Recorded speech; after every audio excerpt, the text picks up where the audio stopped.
Thank you very much, Chairman Mazzocchi, for inviting us and the board for inviting us to make this presentation. Jim Marseille will be presenting with me today as well. So, I'm president of CODAA, and Jim Marseille is our vice president for policy. I'd like to first thank Richard and Jackie for giving us that great informational piece on the IEA-NEA, which of course we are also part of, but now we get to focus all our time on ourselves, so we appreciate that. So, CODAA was first established in 1998. It was led by a group of adjuncts in the communications department at the time, liberal arts and English. In 1991 and then in 2001, CODAA was denied voluntary recognition by the college as the organization to represent adjuncts. Because of that, in 2001, they filed with the Illinois Educational Labor Review Board to represent adjunct faculty. We had support, by the way, it will be interesting to note, of 6 past and current presidents of the Faculty Senate. They urged the Board of Trustees to recognize CODAA at that time. After 3 rounds of hearings with the Illinois Labor Board, CODAA was granted the right to hold elections, which it did in 2001 December. The vote was 85% in favor of establishing a bargaining unit. Due to the timing, CODAA was, I believe, the second, but it was definitely one of the first adjunct associations in the entire state of Illinois. And that was due to a change in the labor law, which recognized adjuncts as employees for the first time. Up to that time, believe it or not, adjuncts were basically classified the same as migrant workers. So that was a major change in our favor. In 2009, the IELRB ruled that part-time counselors and advisors also had the right to be represented by CODAA, and our contract was first negotiated in 2010. So, who are we? CODAA is comprised of part-time faculty, including adjuncts, and part-time counselors and program advisors. Today, we represent more than 700 bargaining unit members. The CODAA leadership is what you see here, and we hold, our officers are elected every year for 1-year terms, and as you can see from this slide, they represent a variety of departments around the college, as well as the counseling and advising faculty. Okay, Jim. You know, about 2,500 of us are here available to teach at any one time. And this number is not all that different than it was when we first came into being. In the fall and in the spring terms of the previous academic year, about 1,200 of us taught in any single semester. And only about 700 of us were needed during the summer months. But this comprised about 60% of the overall contact hours taught at the college. And, you know, actually, it's interesting.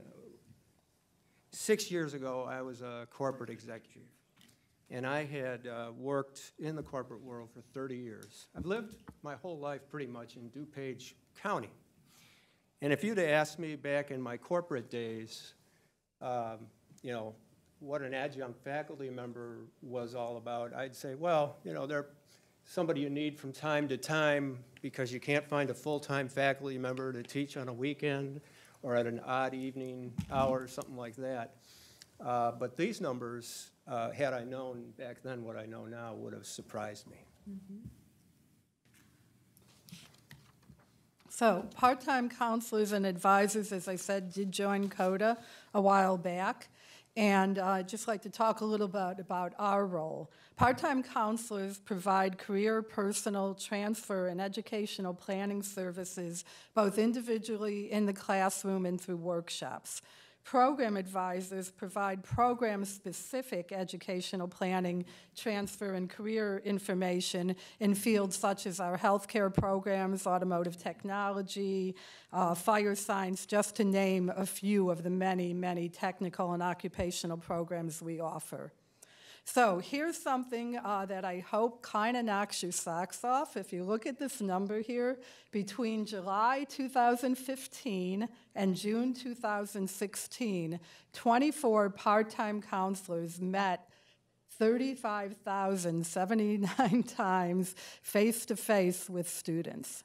Okay, that was 24 of us with all of those contacts. At the same time, program advisors, 8 program advisors, had about 7,000 face-to-face student contacts. That does not include phone calls or email, just face-to-face. So about 40,000 total contacts, 42,000 total contacts in 1 year. So who are CODA members besides adjuncts and counselors and advisors? We have members of our faculty here, adjunct faculty, who are authors and artists, from authors of scholarly articles to Rick Pollard, who writes mysteries set in Chicago. So that's some of our adjuncts, what they do outside of their time here.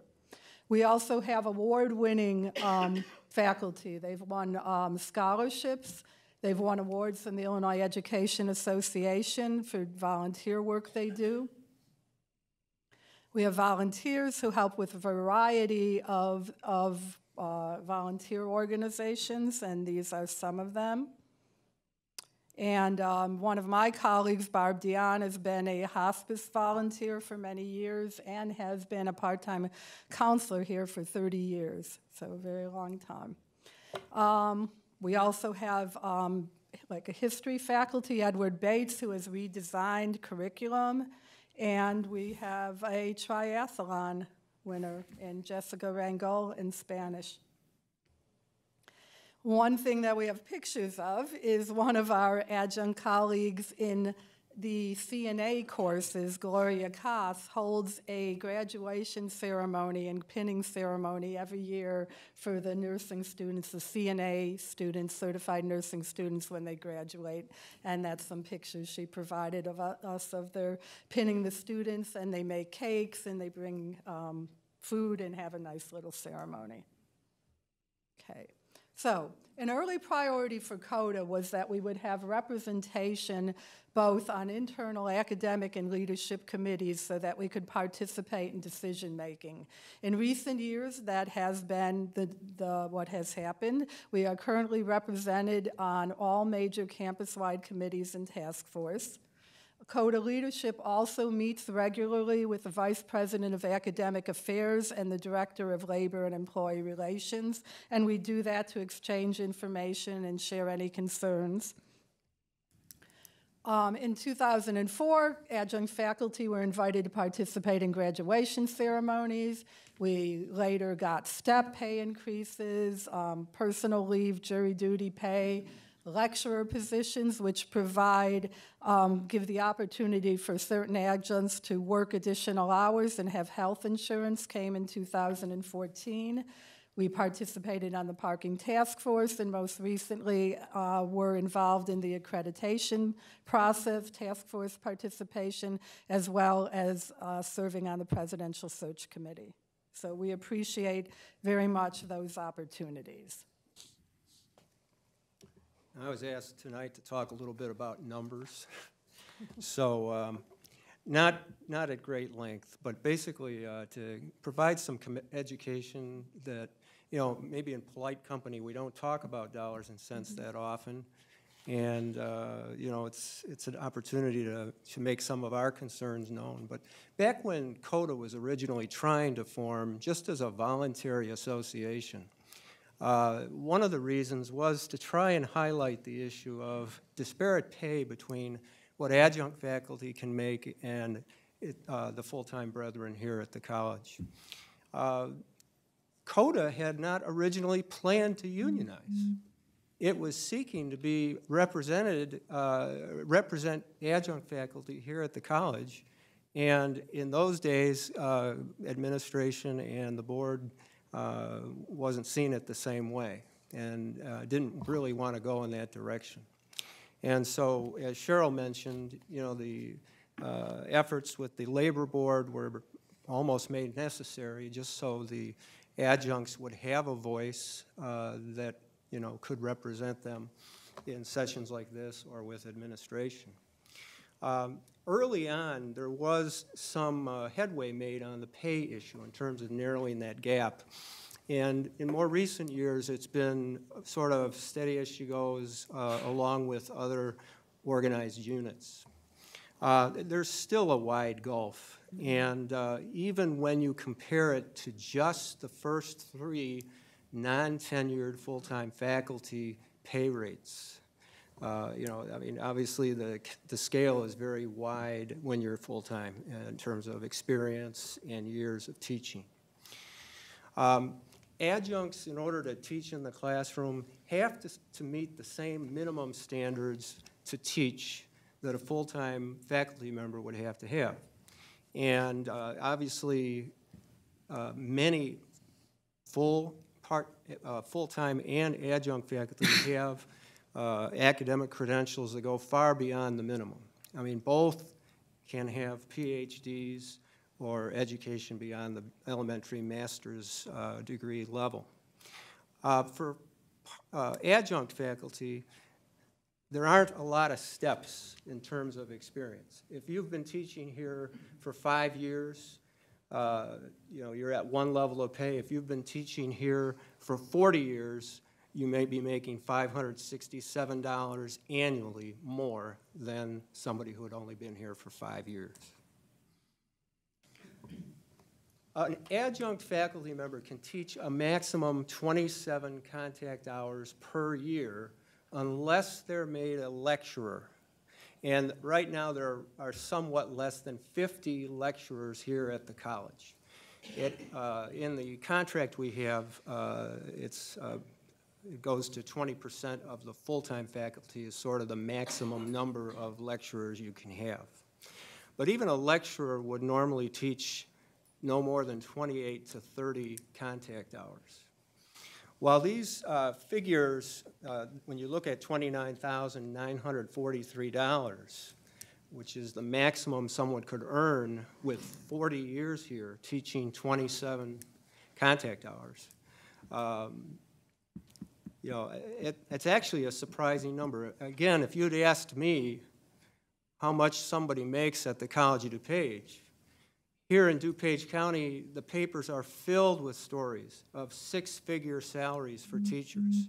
And even normal contracts, you read, you know, numbers like 80,000 plus for people who have 13 years of experience. Now, there's quite a difference between pay levels like that and the maximum that an adjunct faculty member can earn.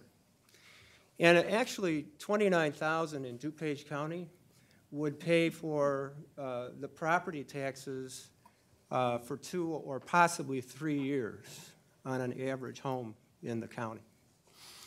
While these, one of the issues is, you know, to look at the pay equity between adjunct faculty and non-tenured full-time faculty. Because when you look at the low end of the pay scale for full-time faculty, it's in the low 50s. And there's not that many extra contact hours that a full-time faculty member would be required to teach versus the maximum that an adjunct faculty member can teach. Some issues that, you know, are good for thinking in the future is, you know, we're not contingent in the sense that if we're teaching a majority of the contact hours here, we are an essential part of this college. Balancing the budget could not be done without adjunct faculty the way it is today. Each adjunct faculty member is contributing incremental revenue in terms of the support of this college. The goal for us is, you know, to ultimately achieve some level of pay equity, certainly not parity, We're not saying it has to be equal, but to close that gap in coming years to a much narrower part than what we have been historically. So that's really the point on the slide, the last point there.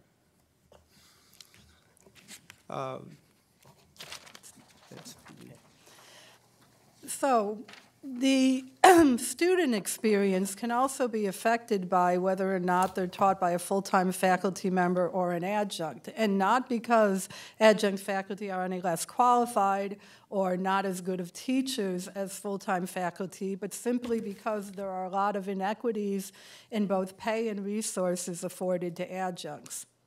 So, for example, adjuncts are not required to hold office hours. It's optional, unpaid time, which I can tell you many, if not most of our adjuncts do hold in the hallway after class, trying to squeeze a student in before the next class comes in. So they do this, but it's unpaid. It's not required. But it greatly benefits the student, of course, if they can ask their teacher for help after class and not just in the classroom. There are only 2 offices currently in the adjunct center where adjuncts can meet with students. So 1,200 adjuncts teaching a term, 2 part-time, 2 little offices where they could meet one-on-one with a student. Now, I know there is a plan to expand that, and we're very grateful that I see Dr. Rondo looking at me. I know there is a plan down the line to expand the part-time faculty offices, and that'll be great. But in the meantime, we're hoping maybe we can find alternatives too, because this really doesn't serve the student. Another thing that can affect students here is the uncertainty of adjunct assignments from term to term. If you think about it, with adjuncts teaching 60% of the load here, it is entirely possible that a student could go finish their 2-year degree at College of DuPage having had very few classes with a full-time professor.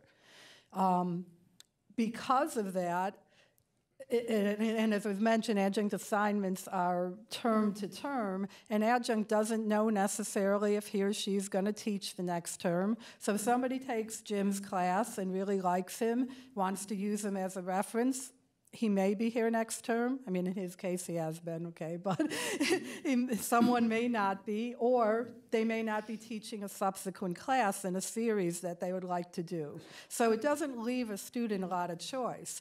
Related to that is it doesn't leave much opportunity for adjuncts to mentor students or provide references. So if you don't know if your adjunct's going to be around the next semester, you can't really develop a relationship. And yet, as we all know, particularly nowadays with 4-year schools being much more competitive in their admissions process, recommendations from instructors and mentoring of a student before they transfer can be extremely important. So that's just something that we wanted to point out, that we believe there are ways that we can improve the adjunct situation here, which will in turn really improve the situation for our students. And not all of these are monetary.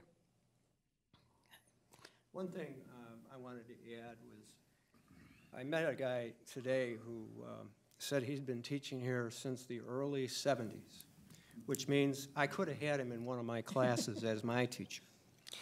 And, you know, asked me years ago before I started working here, I would have probably said, well, an adjunct faculty member is probably somebody who has a full-time job and teaches 1 or 2 classes on the side. But some of your most dedicated adjunct faculty members are not like that at all. They teach for their living. And they may still, in many cases, be like the chaparral that we used to talk about when the college had many locations. Some of our adjuncts are teaching at more than 1 location because to exist, they need that extra income that comes from teaching at more than 1 institution. So this is a national issue. It's not just a College of DuPage issue.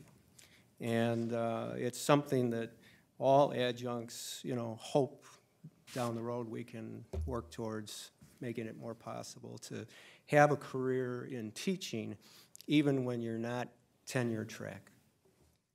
Thank you very much. And we do have